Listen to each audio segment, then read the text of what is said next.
Assalamualaikum warahmatullahi wabarakatuh. Saya Septiani Amalia dari Program Studi Pendidikan Dasar Sekolah Pasca Sarjana UHAMKA akan memaparkan pendidikan sebelum dan ketika pandemi di daerah 3T untuk memenuhi ujian akhir semester mata kuliah Problematika dan Inovasi Pendidikan Dasar dengan dosen Dr. Hajah Isana El Kuluko, MPD. Selamat menyaksikan.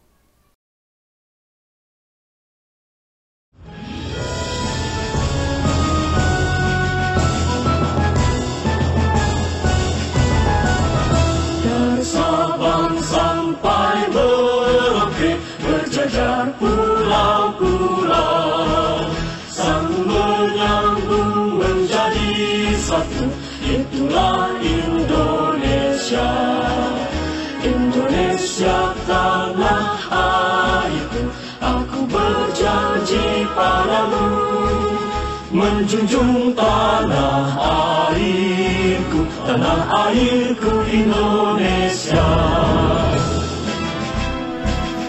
Petikan lagu di atas menggambarkan keadaan kondisi geografis negeri indah nan permai ini, Negara Kesatuan Republik Indonesia (NKRI) adalah sebuah negara maritim yang berada di ekuatorial line.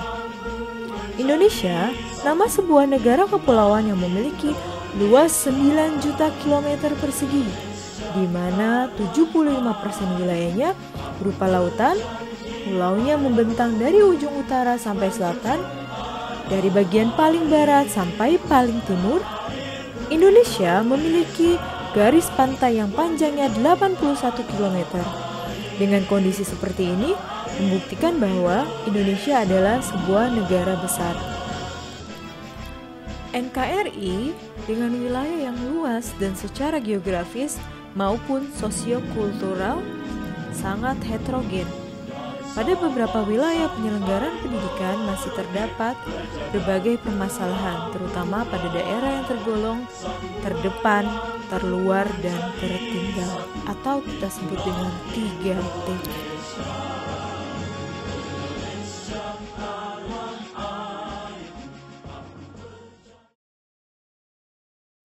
Penyelenggaraan PJJ ini membutuhkan infrastruktur yang memadai, seperti gawai berupa smartphone, tablet, dan laptop, serta ketersediaan jaringan internet, yaitu sinyal Wi-Fi ataupun sinyal seluler 3G atau 4G.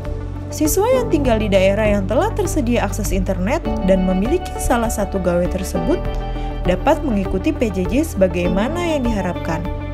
Lain halnya dengan siswa yang tinggal di daerah yang jaringan internetnya belum bagus, apalagi jika ditambah tidak adanya gawai. PJJ akan terkendala seperti banyak terjadi saat ini. Di Indonesia, kondisi daerah yang tidak memiliki infrastruktur jaringan internet yang baik maupun tidak tersedianya listrik tercatat masih cukup banyak. Daerah ini tergolong kategori 3T atau terluar, terdepan, dan tertinggal. Mayoritas daerah 3T menjadi gerbang tapal batas Indonesia. Daerah ini umumnya terletak jauh dari ibu kota provinsi yang biasanya infrastruktur sangat tertinggal. Bahkan listrik pun bisa jadi belum tersedia. Data Dapodi Kemendikbud menunjukkan sekitar 16% dari total siswa yang ada di Indonesia terletak di daerah 3T. Jadi kondisinya sebelum dan sesudah pandemik itu kok di sini kelihatan sekali ya. Kalau sebelum pandemik itu kita sebagai pengajar di sini cuman survive untuk deliver materi aja gitu, karena kan di sini kan termasuk kategori daerah terpencil gitu kan. Jadi kayak kita tuh survive-nya ke deliver materi aja gitu. Tapi setelah kondisi pandemi kayak gini, jadi kita survive-nya lebih banyak hal gitu yang harus kita perhatikan gitu. Yang pertama dari segi materi yang harus kita berikan kepada siswa juga kan, kita harus ngejar target juga. Yang kedua itu adalah dari segi lingkungan di sini. Jadi di sini kan kita itu tuh di dalam area perkebunan kelapa sawit gitu. Jadi ya agak sulit sih dari medannya gitu. Karena dari sini itu anak-anak itu nggak cuman berasal dari lingkungan di sini aja, ada dari yang desa sebelah gitu. Otomatis yang dari desa sebelah yang masih menyeberangi sungai dan lain sebagainya itu kan susah ya. Terus kita di sini juga memadukan antara luring dan daring gitu. Dan luring dan daring itu juga di sini banyak banget kendalanya. Kalau untuk daring itulah yang jadi kendala itu, yaitu masalah sinyal. Ya salah di sini kan sinyal terbatas gitu kan. Kalaupun ada, mungkin ada di titik-titik tertentu gitu. Kendalanya banyak sekali karena di sini kita memadukan antara daring dan luring tersebut kan. Nah, kalau daring kan otomatis kita deliver materi lewat lewat grup-grup WhatsApp seperti itu kan. Tapi ternyata itu tidak tepat sasaran gitu. Nah, karena tidak tepat sasaran, mau nggak mau kami di sini men-treatment siswanya dengan cara memberikan shift belajar tertentu gitu. Jadi di sini kita bagi menjadi beberapa zona gitu. Misalkan zona 1, zona 2, zona 3. Nah, zona 1, zona 2, zona 3 nanti ada jadwalnya tertentu untuk guru-gurunya, seperti rolling jadwal guru gitu. Jadi nanti guru yang datang ke rumah siswanya gitu. Misalkan nih di zona 1 ada di desa seberang gitu kan. Yaudah kita ke sana gitu, shift-shiftan gitu. Itu dilaksanakan sih biasanya seminggu 2 kali gitu. Tapi ya banyak lagi kendalanya. Misalkan apa ya, kalau di sini kendaraan pertama karena medannya agak luar biasa ekstrim di sini. Kalau hujan dikit becek, bahkan kita sering nggak bisa lewat gitu. Kalau panas sedikit ya seperti itulah, debu dan lain sebagainya gitu. Jadi ya di sini kalau pas pandemik ini kita mengeluhkan banget sih, karena ya itu banyak banget kendalanya ya. Jadi nggak cuman 1 atau 2, jadi kayak ya dengan keterbatasan SDM dan juga SDA di sini fasilitasnya masih kurang sih. Solusinya dari pemerintah sih sebaiknya jangan cuman kuota internet saja ya, karena di sini kan keterbatasan juga gitu dengan jaringan.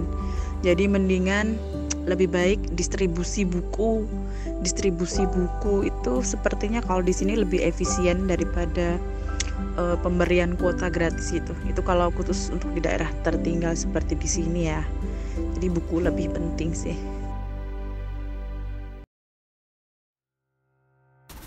Kesuksesan pembelajaran daring selama masa COVID-19 ini tergantung pada kedisiplinan semua pihak.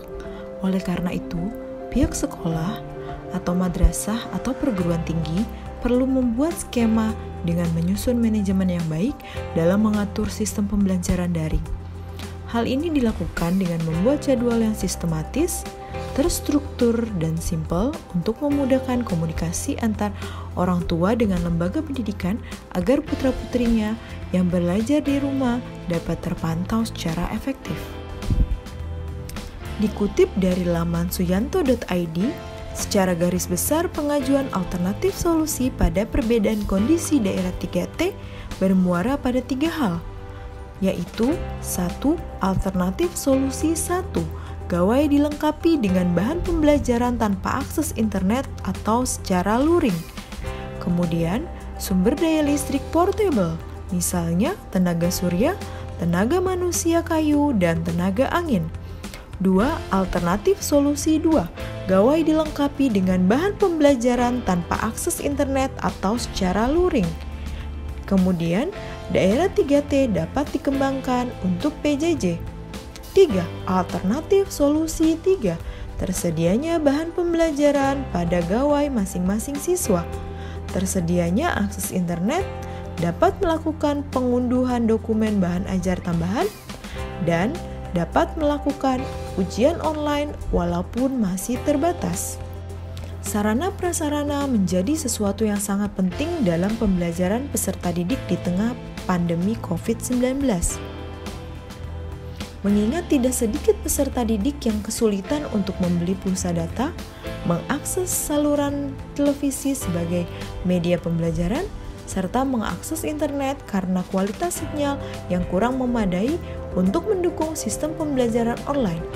Maka, pihak pemerintah sangat diharapkan agar lebih aktif dalam bertindak untuk menjamin ketersediaan kualitas sinyal internet yang kuat terutama di daerah-daerah terpencil serta memperhatikan aliran listrik PLN di daerah-daerah terpencil.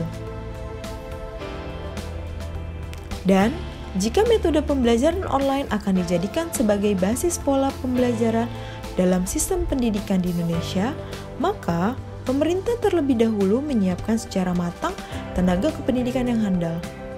Dengan demikian, proses pembelajaran mengajar berjalan dengan lancar dan mekanisme pembelajaran menjadi efektif serta pembelajaran kita dapat berjalan lancar dan pada akhirnya mencapai kematangan dalam berpikir secara bebas dan merdeka.